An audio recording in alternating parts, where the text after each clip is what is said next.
I'm going to show you what, when, and how I feed all of my nut job American and African cichlid tanks. I'll be showing you their regular feedings as well as my 2 treat days every week. I'm going to show you how I prepare the food for each of my tanks, and that's going to be different based on the type of fish they are and how big they are. And what I do is, since I am adding things to the fish food like garlic guard, I'm going to make the mixture right now to last for the entire week. That way, I'm not wasting time every single day pouring all this stuff in here and mixing it all up together just for 1 feeding or maybe 2 feedings that day. The first tank that I'm going to get the food ready for is my African cichlids, and they're all pretty big. So I have a variety of food here, but the largest pellet that I have is 6mm, and then the smallest one is 2mm. So I have smaller pellets in here because in that tank I have bigger fish, but then I have some smaller, less aggressive African cichlids in there. They're all big eaters. They don't need a lot of vegetable matter. They need a lot of high protein food, except for 1 fish in there, which is my Mbuna Icarus. I only have 1 of those, and he needs a more vegetable-based diet. So I have some veggie pellets in here, which is good for the other guys too. You just don't want to have that be the main part of the diet for African cichlids. I'm going to put some of those in here too. But the reason you want some smaller pellets in there in a tank like mine is because the smaller, less aggressive guys aren't going to get as many of those big pellets as the big guys are. And those big pellets do not go unnoticed. I mean, they're gone in a few seconds. But the smaller pellets, it's easier for the larger fish to overlook them because, you know, they're not quite as much of an enticing meal as the bigger ones. And that way the smaller fish can either get them when they're sinking or they can get them when they're on the bottom later on when they're sifting sand. So I'm going to start off with the 3mm veggie pellets for Icarus, my Mbuna. He just gets about, you know, I put about 1 spoonful in there of that since I want most of the food to be high protein. These are 3mm krill pellets. And I'll put a couple in there. Let me show you what the size of a 3mm is. And the next one will be my 2mm, which is for the super little guys. Or not super little guys, but the little guys that are gonna miss some of the larger pellets. And finally, my 6mm jumbo fish. These are considerably bigger. Let me show you the size of these. Not huge, but pretty big. So I'm gonna put, actually the majority of the fish food is gonna be these. So I'll put about 3, well, probably 4 scoops in here. For those big guys to have enough to eat. And then garlic guard, the reason I add garlic guard, there's a couple reasons actually. One is that fish like the flavor, you know, so why not give our fish what they want and make them happy? But also it's gonna add some moisture to the food, which dechlorinated water could do as well, and I'll be adding some of that because I don't put a whole lot of garlic guard in, just 1 capful. I used to put more, but I mean, it flavors the food just fine, I'm sure, so 1 capful is good and it saves money. Vitachem is something else I put in there, which is great for adding some vitamins that might be lost during the baking process of the pellets and flakes. Shake that up and give a few squirts in there. I don't really count how much I'm putting in. I mean, it tells you how much to put in, but I'm too busy for that. So, and then what I also do is, that's not really enough to absorb a lot of moisture in this. I'm gonna add a little bit, just enough to make this a little wetter. A little dechlorinated water, and then I'm gonna mix it up. And the reason I'm doing all this is so that the food is, when it's dry and you put it in the tank, it's going to absorb some of that water slowly, even when it's in the bellies of the fish. And what can happen is they can eat more food than what they think they're eating. They can eat a certain amount, and then once it gets inside the fish, it can expand. And that can be dangerous for them because a lot of people think that Malawi bloat is caused by overeating. So I want the food to already be loaded with moisture so that when it hits that water and goes inside the fish, it's not gonna get any bigger. Let me show you what this looks like. You will subscribe. Ding ding. Now it's time to feed the nut jobs in my 240-gallon African cichlid tank, Alcatraz. And with these guys, what I try to do is, instead of just dropping it into one place without any current and it just falls straight to the ground, what I do is I dump it in front of my WAVEMAKER, and that shoots it out across the entire tank so that everybody gets a chance, because these guys are ravenous eaters. In fact, if you're not careful, you're gonna get wet. So I would recommend wear a raincoat. It's actually kind of hard to see here, I didn't do a good job, but the WAVEMAKER top right just throws these pellets all over the tank. If I didn't do that, it would just drop straight down and every fish would be in the same 10-inch radius. If I had a bunch of pet sharks, I wouldn't dump all their food in the same spot, or they might get confused and start eating each other instead. I mean, I know nothing about sharks, but that sounds good. and these maniacs can't be trusted. Flip of a switch and they go from moderately to severely insane without looking back, so spread it out, man. If you don't have a Wavemaker, then just dump it in some various locations in the tank all at once, like I'll do with San Quentin here in a minute.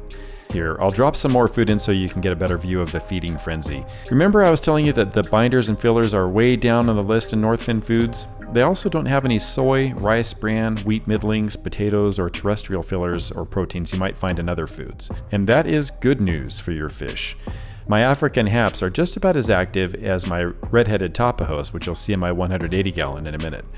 Lots of fish keepers just feed once per day, but I think adding a smaller feeding during the day helps with their aggression, keeps it down a bit. Does it really? I actually think it does, but I don't have any clinical data to prove it to you. Let's just say that the murder rate has dropped since I started doing this. My best sand sifter is Ferk II. He's the successor to Ferk II, and this guy is a much better eater than his predecessor was. Everybody's jealous of his special sand sifting God-given gifts. Some of them don't really even do any sand sifting. I think they might have certain mental liabilities, if you know what I mean. Because most African cichlids are pretty good sand sifters, just saying. I forgot to show you how much I feed these nut jobs in my 8-foot long tank, so have a look. Like I said, they get fed twice per day, this much in the morning to take the edge off and a heaping spoonful at dinner time. Don't forget, after the regular feedings, I'll show you some cool treat feedings. Raw shrimp and blanched zucchini coming up. Next, I'm going to make the batch of food for my American cichlid tanks.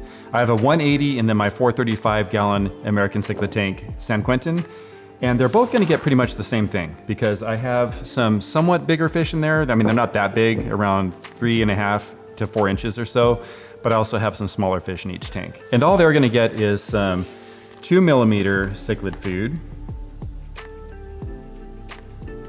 about a spoon and a half full, should last about a week. And my krill meal, the 3 millimeters. Fish like my Oscar and my electric blue Texas cichlid, they like the bigger pellets. They'll just watch the little ones sink right by them. They don't even care about those. About 2 scoops of those. Do my garlic guard again. And some Vitachem, just a few little drops. Touch of dechlorinated water. Here's what this mixture looks like. Let me just make a correction to something that I'd once said before about how to keep your food from losing nutrients. And I'd said that you need to freeze your dry food between uses. That way it doesn't lose some nutrients that are valuable to your fish over time. And I'd read that somewhere and I can't remember where because it's been years. But actually I confirmed with Northfin that you don't want to do that.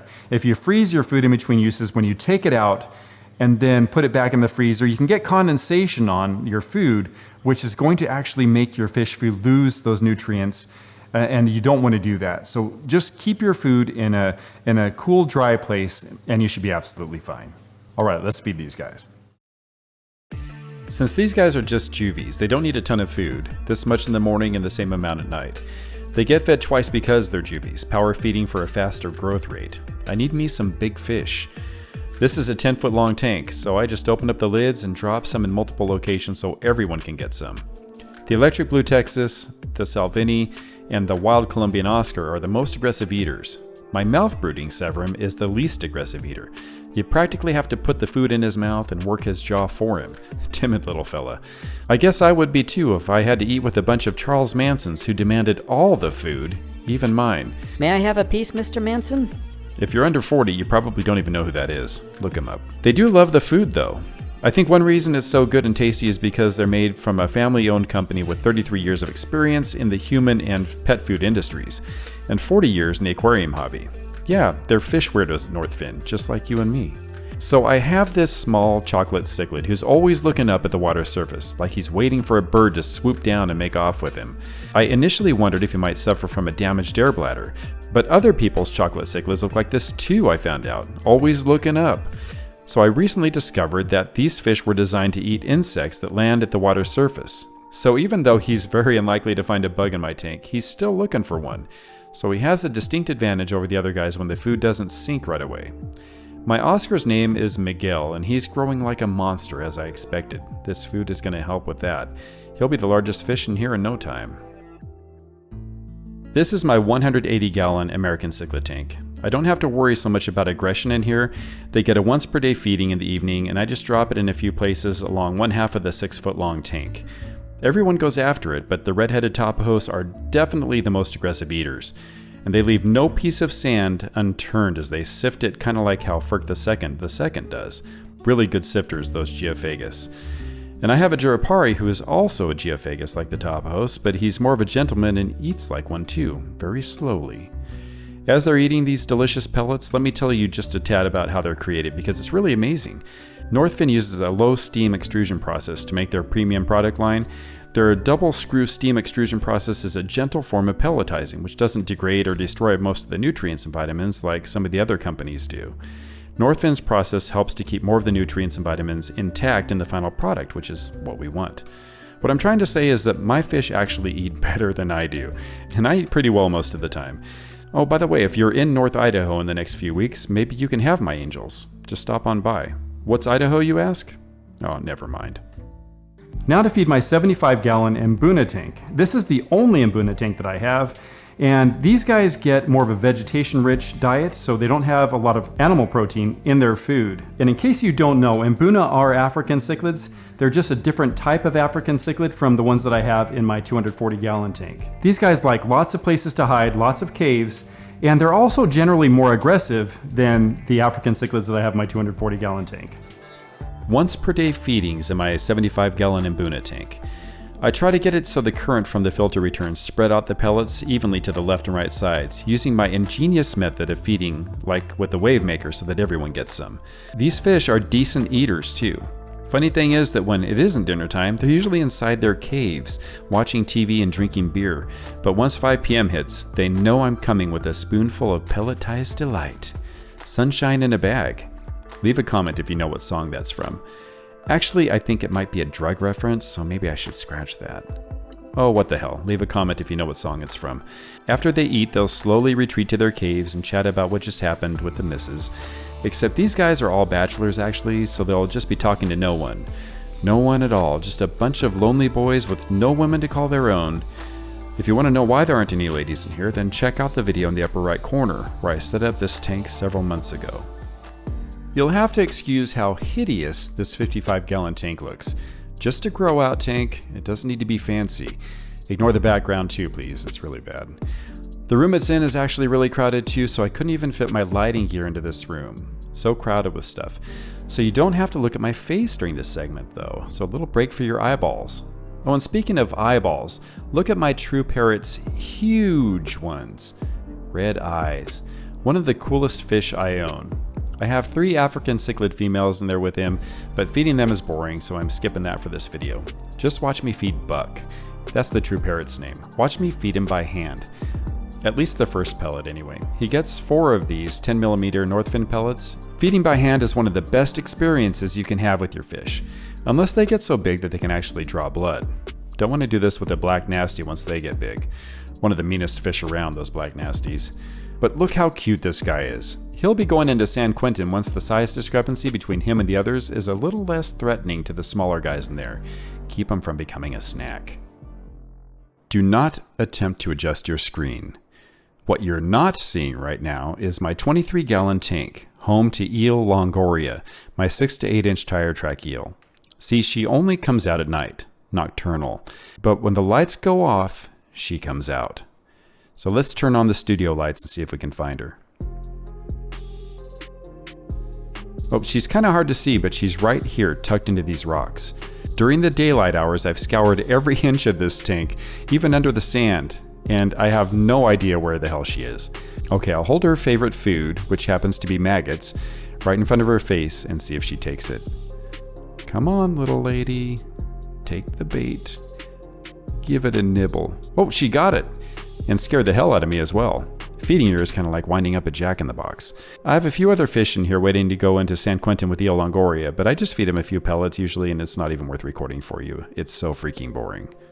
My 20-gallon tank has about 20 or so electric blue Acara fry in it. My Acaras are horny little fish. Gotta have it each and every night. That's also a song reference, by the way. Anyway, I just feed them a pinch of fry starter. I should do this 3 times a day, but you know, sometimes I get too busy. Don't worry, they're fine. Actually, I have no idea, and I'm not into breeding fish, and I don't intend to keep finding myself in this situation, so maybe they aren't fine. Doing the best I can though, but raising these fry isn't my main ambition right now. Oh, stop pointing fingers. I'm a good fish keeper. Usually. Sometimes.